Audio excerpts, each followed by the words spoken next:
La suie des milliers de flambeaux planait encore au-dessus de la plaine orientale lorsque les chroniqueurs se demandèrent plus tard comment cela avait-il pu se faire que quelques dizaines de milliers de légionnaires romains aient soutenu l'assaut d'une armée que les auteurs antiques décrivaient comme une mer d'hommes, s'étendant d'un horizon à l'autre.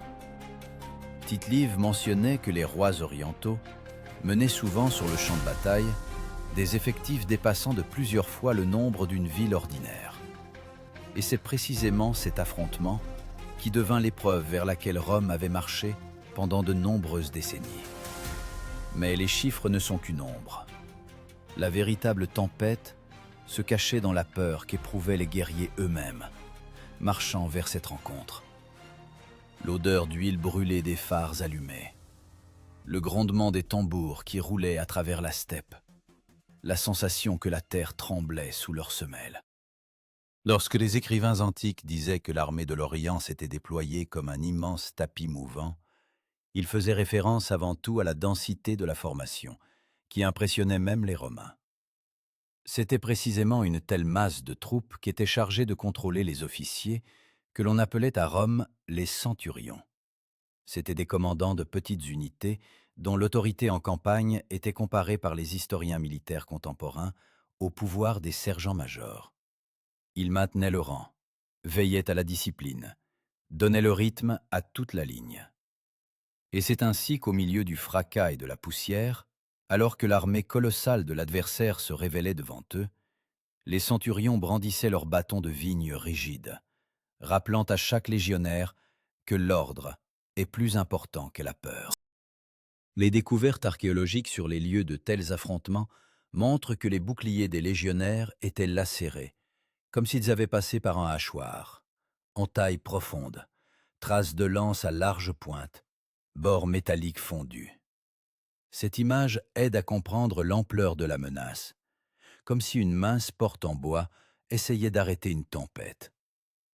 C'est précisément une telle tempête qui s'abattait sur les Romains, lorsque s'approchaient d'eux les chars orientaux, revêtus de bronze, reflétant une teinte rougeâtre à la lumière du soleil matinal.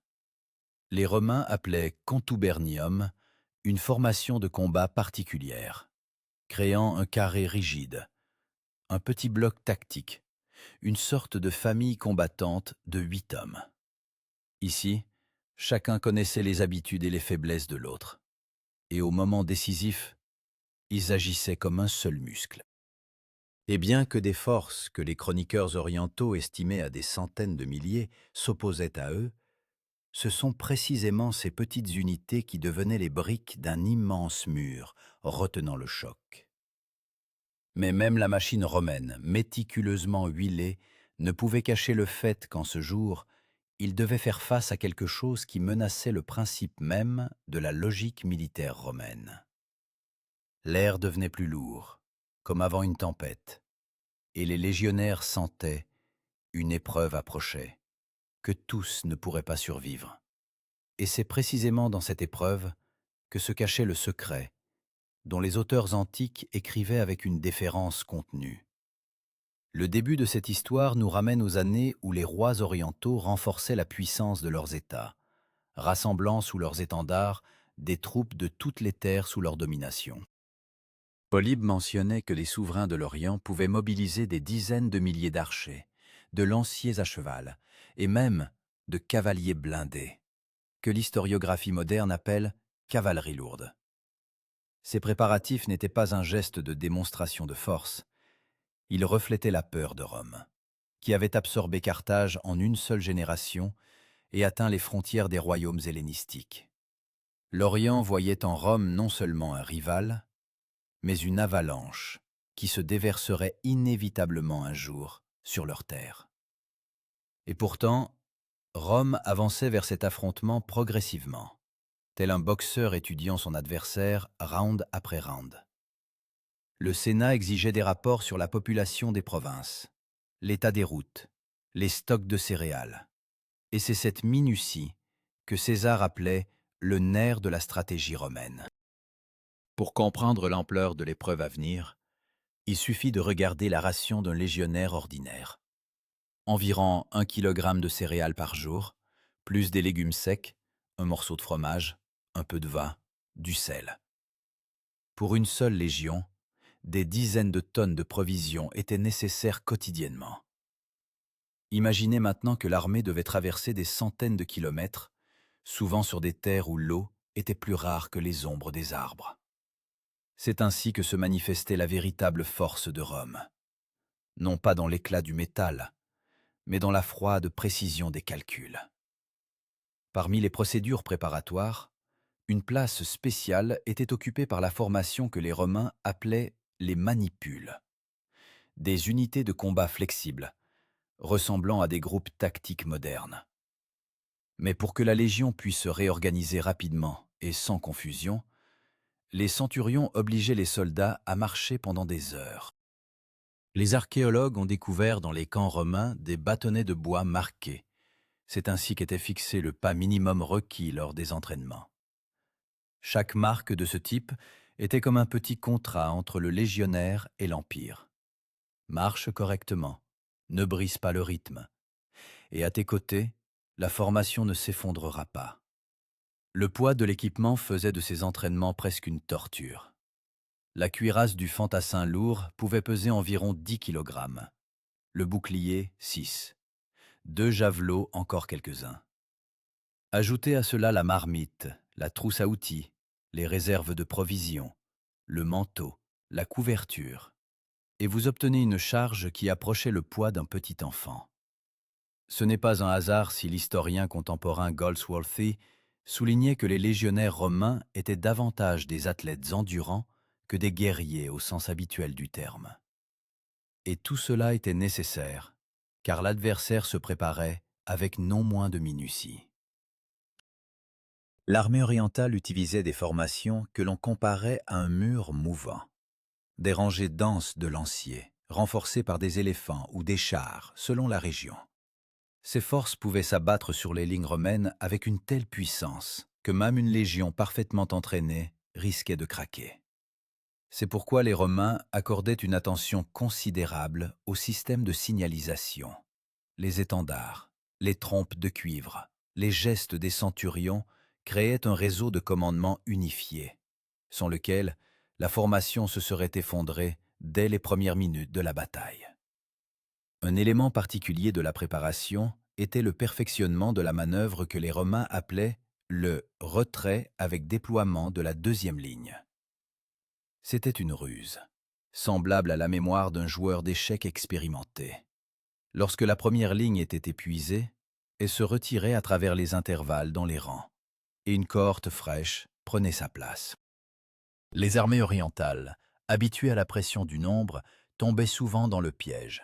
Voyant les Romains prétendument céder, elles se précipitaient en avant, puis se heurtaient soudainement à un nouveau mur de boucliers, puissant. Tite-Live écrivait que cette manœuvre avait sauvé Rome de la défaite à plusieurs reprises. Mais avant l'affrontement dont il sera question ensuite, les légions ont été confrontées à une tâche bien plus terrible que la logistique ou l'entraînement.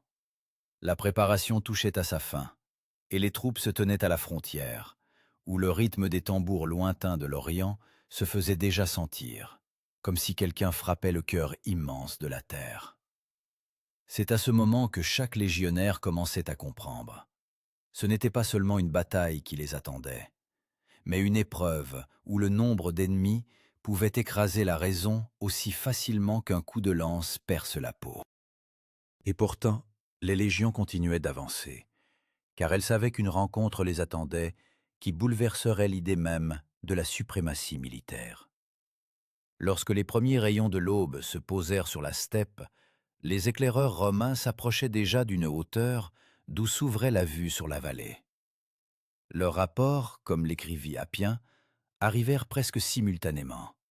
Une masse de troupes avançait devant eux, et elle était si vaste que son avant-garde se perdait à plusieurs kilomètres de distance. Mais le bruit était bien plus frappant que le nombre lui-même. L'armée orientale approchait comme une tempête.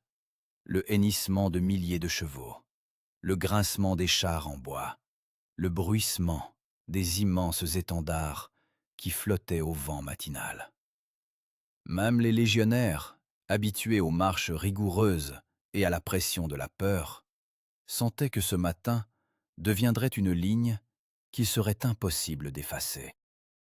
Les auteurs antiques comparaient la formation orientale à une crête mouvante, car elle était composée de rangs de lanciers denses, comme soudés les uns aux autres. Ces rangs étaient tenus par des commandants que les chercheurs modernes appellent officiers intermédiaires. Les Romains avaient leur équivalent, les tribuns. Ils étaient responsables de l'ordre d'une cohorte entière et jouaient le rôle de coordinateur tactique. Si le centurion était la voix de la formation, le tribun en était la raison. C'était par leurs ordres que la légion comprenait quand accélérer le pas, quand s'arrêter et quand se préparer à l'impact. Devant les Romains s'étendait une vallée où le sol s'était déjà transformé en une suspension poussiéreuse, soulevée par l'armée qui approchait. Les archéologues étudiant les sites d'anciennes batailles trouvent souvent des couches de terre où la poussière est compressée, comme si des milliers de pieds l'avaient foulée pendant des heures. Une telle observation aide à imaginer ce que ressentaient les soldats. L'air était épais, comme s'il était coupé au couteau. Le nez était rempli de l'odeur amère de l'herbe séchée, mêlée au goût métallique de la peur. Les Romains utilisaient une formation tactique que la terminologie moderne compare à un bouclier multicouche. Ces lignes denses de cohortes ressemblaient à des marches. La ligne de front se tenait légèrement plus bas, la suivante légèrement plus haute, de sorte que chacune pouvait avancer ou reculer sans chaos. Cette formation à plusieurs niveaux était appelée l'ordre romain classique, dans lequel chaque cohorte faisait partie d'une grande machine. Ce n'était pas seulement une formation, mais en principe, maintenir la ligne à tout prix, sans permettre à l'ennemi de comprendre où se trouvait le point faible. Polybe soulignait que les Romains triomphaient non par le nombre, mais par leur capacité à maintenir l'ordre. Mais même les rangs parfaitement alignés ne pouvaient entièrement protéger du choc initial. Lorsque les archers orientaux commencèrent à approcher, le ciel au-dessus de la vallée s'assombrit. Leurs flèches étaient plus légères que les pilums romains, mais elles étaient tirées par salves, semblables à des coups de tonnerre. Les Romains levaient leurs boucliers au-dessus de leur tête, formant un dôme, mais les impacts des flèches perçaient quand même le bois, se logeant parfois dans l'armure ou éraflant les parties de peau exposées. Le son ressemblait au crépitement de la pluie sur un toit, mais chaque impact était un coup de mort. Et pourtant, les légionnaires ne cédaient pas. Au son des trompes, ils exécutaient un réalignement que les auteurs antiques décrivaient comme une marée de fer. Les premiers rangs faisaient un demi-pas en avant, plantant leurs pilums dans le sol pour faire face à la charge de cavalerie sur un appui stable. À ce moment se manifestait le terme que les Romains considéraient comme le cœur de la discipline, le maintien de la ligne. Ce n'était pas un geste ni une technique, mais une barrière intérieure. La pression de l'ennemi ne devait pas faire reculer le soldat d'un seul pas. Les chars orientaux, ornés de plaques de bronze, s'approchaient avec un grincement aigu des essieux. Ils fonçaient si vite qu'ils semblaient être des créatures vivantes, se précipitant dans la mêlée. Polybe notait que leur tâche était simple: rompre la formation, forcer les Romains à fléchir. Mais les légionnaires savaient que c'était précisément à ce moment que l'issue des premières minutes du combat se jouait. Ils serraient plus fort les poignets de leurs boucliers, sentant la terre trembler sous leurs pieds, et attendaient l'impact qui pouvait les rayer de la surface de la terre ou ouvrir la voie à la victoire. Ce qui se produisit ensuite força de nombreux auteurs antiques à décrire cette bataille avec une nuance de respect pour les deux parties. L'impact fut si puissant que l'air résonna, comme si quelqu'un avait frappé une cloche métallique. À ce bruit, les Romains répondirent par un pas en avant, transformant la défense en mouvement. Et ce pas marqua le début de l'affrontement qui définirait la logique même de la bataille. La collision se produisit si rapidement que de nombreux témoins avouèrent plus tard, ils ne se souvenaient que de la lumière, de la poussière et d'un bruit semblable au craquement d'une immense poutre en bois brisée en deux. Les chars orientaux déchiraient l'espace devant eux. Leurs lames sur les moyeux tournaient comme l'éclat d'ailes prédatrices. Tite-Live notait qu'un tel choc mettait souvent en déroute l'infanterie désorganisée en quelques instants. Mais cette fois, les chars ne se heurtèrent pas à une foule chaotique, mais à un mur dense de boucliers, soutenu par les corps des légionnaires dont les muscles travaillaient comme des cordes tendues. C'est dans de tels moments que les Romains se fiaient à une action tactique que les historiens militaires modernes comparent à un mur mobile. Cette manœuvre était appelée la ligne de bouclier mouvante. Les soldats faisaient un pas court en avant, gagnant du terrain et empêchant l'ennemi de retirer son coup pour une nouvelle charge. Pour une armée de campagne, cette technique était semblable à la manière dont un boxeur expérimenté intercepte l'initiative, empêchant l'adversaire de porter un second coup. C'est ainsi que les Romains transformaient le chaos du premier assaut en une sorte de rythme qu'ils imposaient à l'ennemi. Mais la véritable fureur de la mêlée n'était pas donnée par les chars. Les premières minutes après leur impact ouvraient la voie à la cavalerie lourde de l'Orient. Des cavaliers dont les armures couvraient la poitrine et les épaules, et dont les boucliers brillaient comme s'ils avaient été frottés à l'huile avant la bataille. Leurs chevaux étaient préparés de manière à frapper le sol de leurs sabots, échauffant leurs muscles avant la charge. Polybe écrivait que cette cavalerie pouvait écraser une formation non préparée, comme si l'on y jetait une énorme pierre. La charge de cavalerie était considérée comme le sommet de la tactique orientale. Une concentration de vitesse, de poids et d'une selle haute. Et c'est précisément à ce moment que les Romains introduisaient la technique connue sous le nom de division du front. Ce n'était pas un terme tiré des manuels, mais une pratique réelle.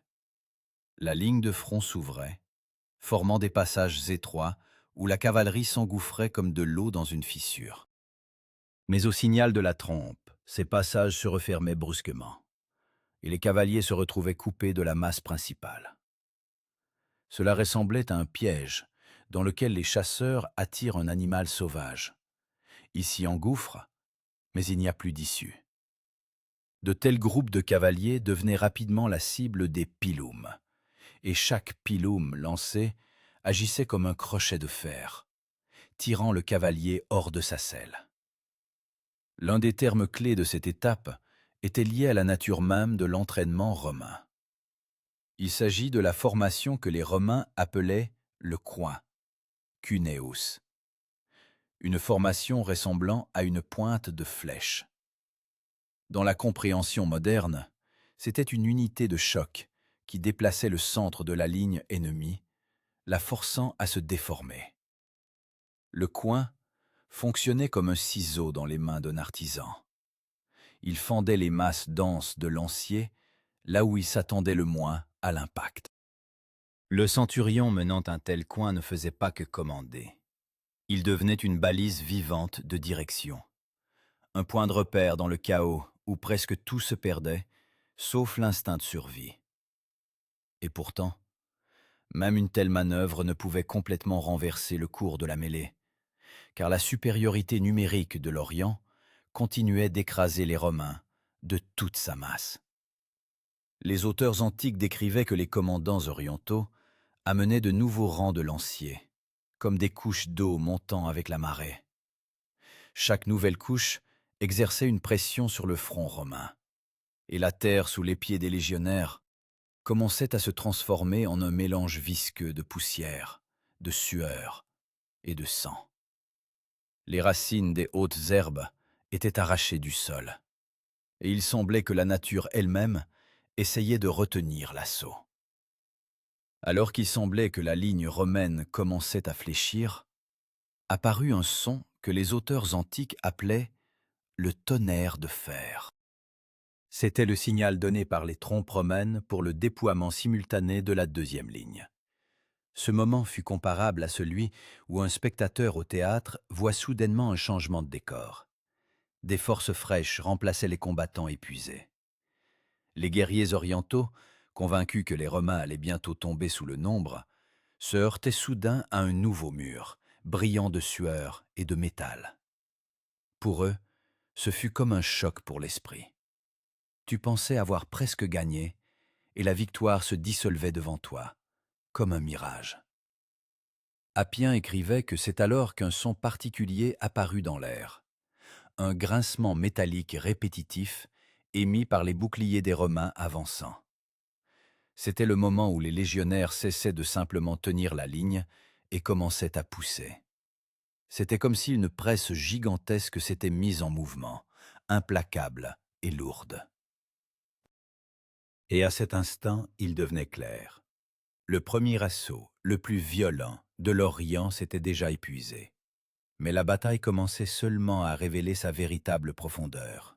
Et cette profondeur attirait les deux adversaires, comme un abîme qu'il est impossible de traverser sans perte. Lorsque le soleil monta plus haut, la poussière au-dessus du champ ne s'élevait plus en nuages. Elle planait en un plafond gris et dense, à travers lequel les rayons pénétraient à peine. Le bruit du combat n'était plus saccadé ni chaotique comme au début, mais régulier, presque sourd, comme si un forgeron géant frappait rythmiquement son enclume avec un marteau. C'est dans de tels moments, selon Plutarque, que se manifestait la véritable maîtrise de l'armée romaine. Lorsque la première fureur du combat s'éteignait, il restait la force de l'habitude, la discipline du corps et de l'esprit que les légionnaires avaient aiguisée pendant des mois. Mais l'Orient n'avait pas encore épuisé ses ressources. De nouvelles unités commençaient à se déployer derrière la ligne d'infanterie. De lourds lanciers, vêtus de longues tuniques de laine, sur lesquelles pendaient de larges plaques métalliques. Leurs armes, de longues lances à pointe de fer, brillaient dans la poussière, comme si leurs extrémités étaient recouvertes de lumière liquide.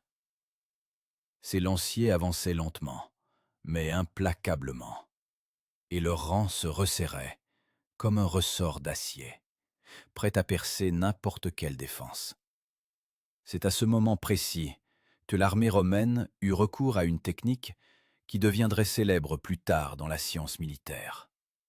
Il s'agit de la rupture tactique de la formation, une manœuvre qui permettait aux Romains de créer des poches locales où des groupes isolés d'ennemis pouvaient pénétrer. Dans le langage moderne, on appellerait cela la création de sacs de tir. Mais chez les Romains, tout se présentait différemment.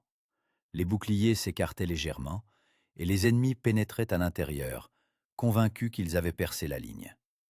Mais dès qu'ils étaient à l'intérieur, les boucliers se refermaient, et les lances et les épées courtes, les gladius, commençaient à opérer dans l'espace restreint. Polybe soulignait que dans de tels moments, les Romains pouvaient anéantir une unité ennemie 4 fois supérieure en nombre. Le terme clé de cette étape devint le principe de rotation, le nom moderne de la manœuvre que les Romains utilisaient presque mécaniquement. Lorsque le premier rang était fatigué, il reculait, laissant passer des combattants frais. Cela ressemblait à un relais de nageurs, maintenant un immense radeau à flot. L'un est fatigué, il est remplacé par un autre, mais le radeau ne coule pas pour autant.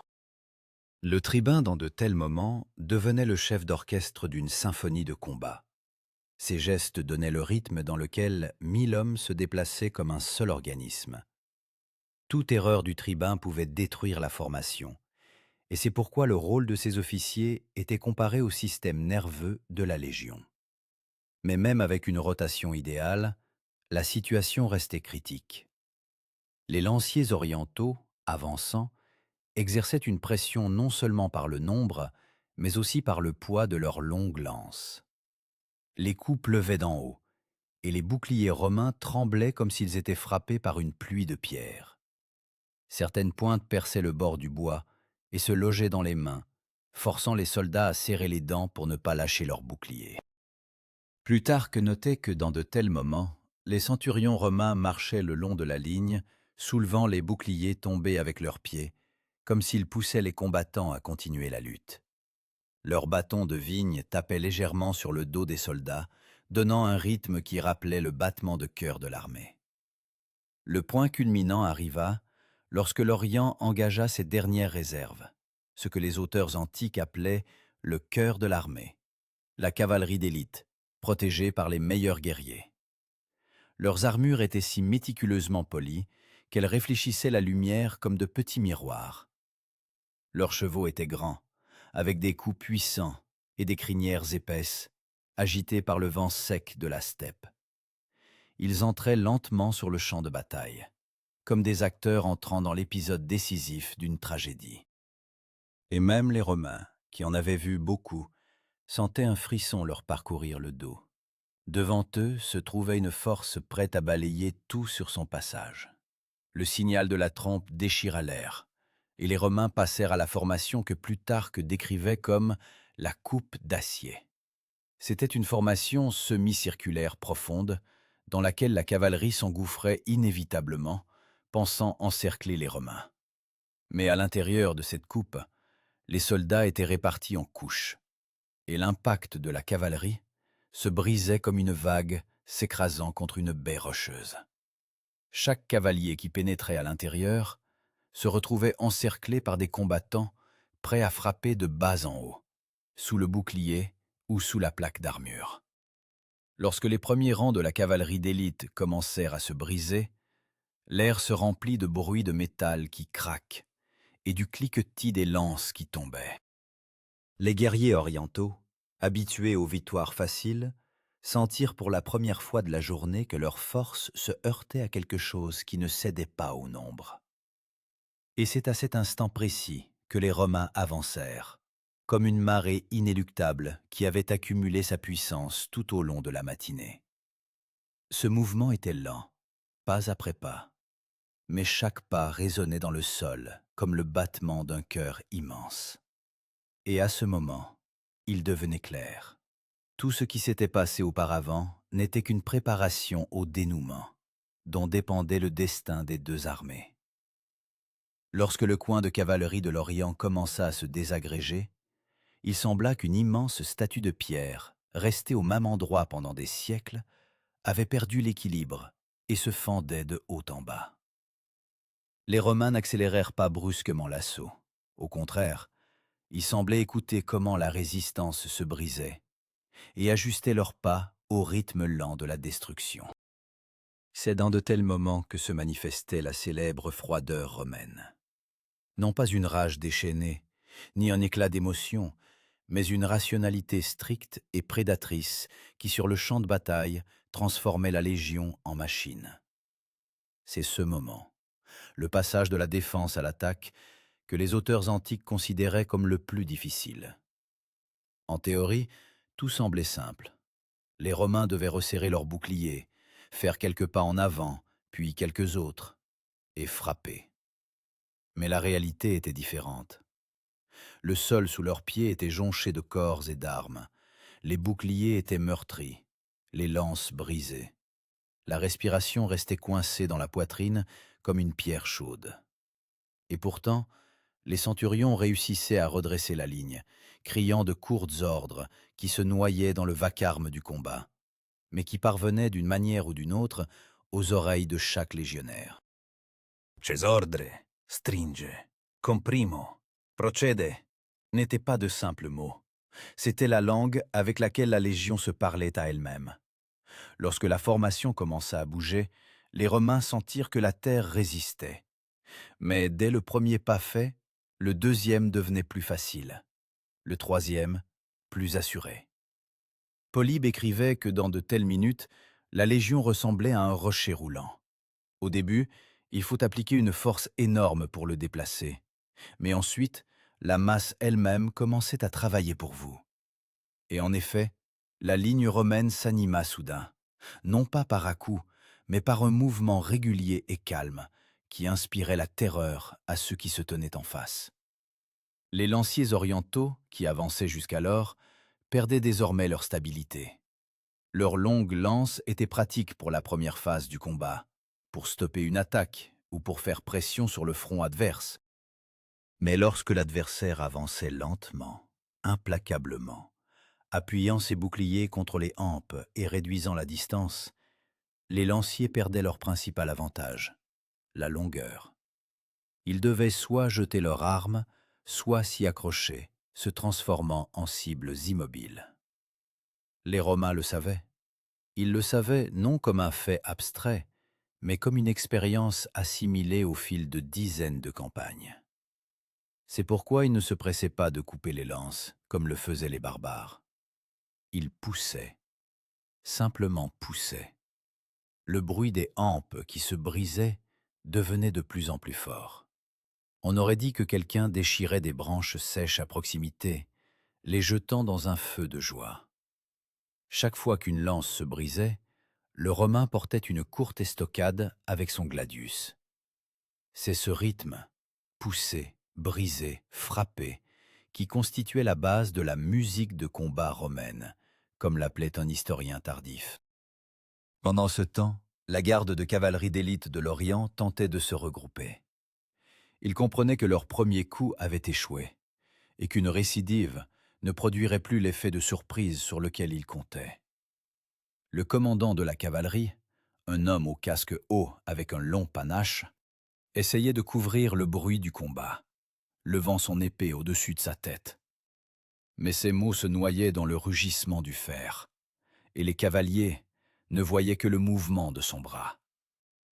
Certains d'entre eux firent demi-tour avec leurs chevaux, d'autres se débattaient entre les rangs d'infanterie, essayant de comprendre où exactement perçait la formation romaine. Et c'est là que les Romains appliquèrent une technique qui n'était que brièvement décrite dans les traités, mais qui avait une importance capitale. La pression étagée. Son essence était que la ligne entière ne bougeait pas simultanément. Seule sa partie centrale avançait, tandis que les flancs restaient en place, formant une légère courbure. Cela obligeait la cavalerie à attaquer non pas un mur droit, mais une formation concave, où l'impact se dispersait en arc de cercle, perdant sa puissance. Pour un spectateur moderne, cela pourrait rappeler la façon dont une vague se brise contre un cap rocheux semi-circulaire. L'eau frappe le centre, et les bords restent intacts. Lorsque la charge de cavalerie échoua pour la deuxième fois, les Romains comprirent que le moment décisif était proche.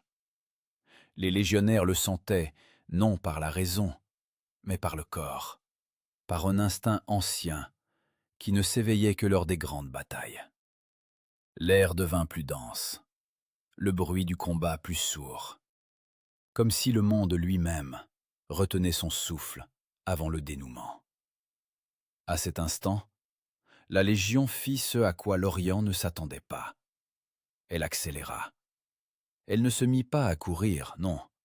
Cela aurait détruit la formation. Elle augmenta simplement le rythme. Et cette accélération était à peine perceptible, mais elle changea tout. Là où, une minute auparavant, il y avait une poussée lente et lourde, apparut désormais une pression rapide et assurée. Les guerriers orientaux reculèrent, d'abord d'un pas, puis d'un autre. Leur formation vacilla, et cela suffit. Car les Romains savaient, un pas en arrière hésitant de l'ennemi valait 10 de leur propre coup. C'est ainsi que commençaient les grands revirements des batailles, non pas par des attaques héroïques, ni par une manœuvre soudaine, mais par un seul petit mouvement de recul. Et la Légion romaine se préparait déjà à transformer ce pas en la chute de toute une armée.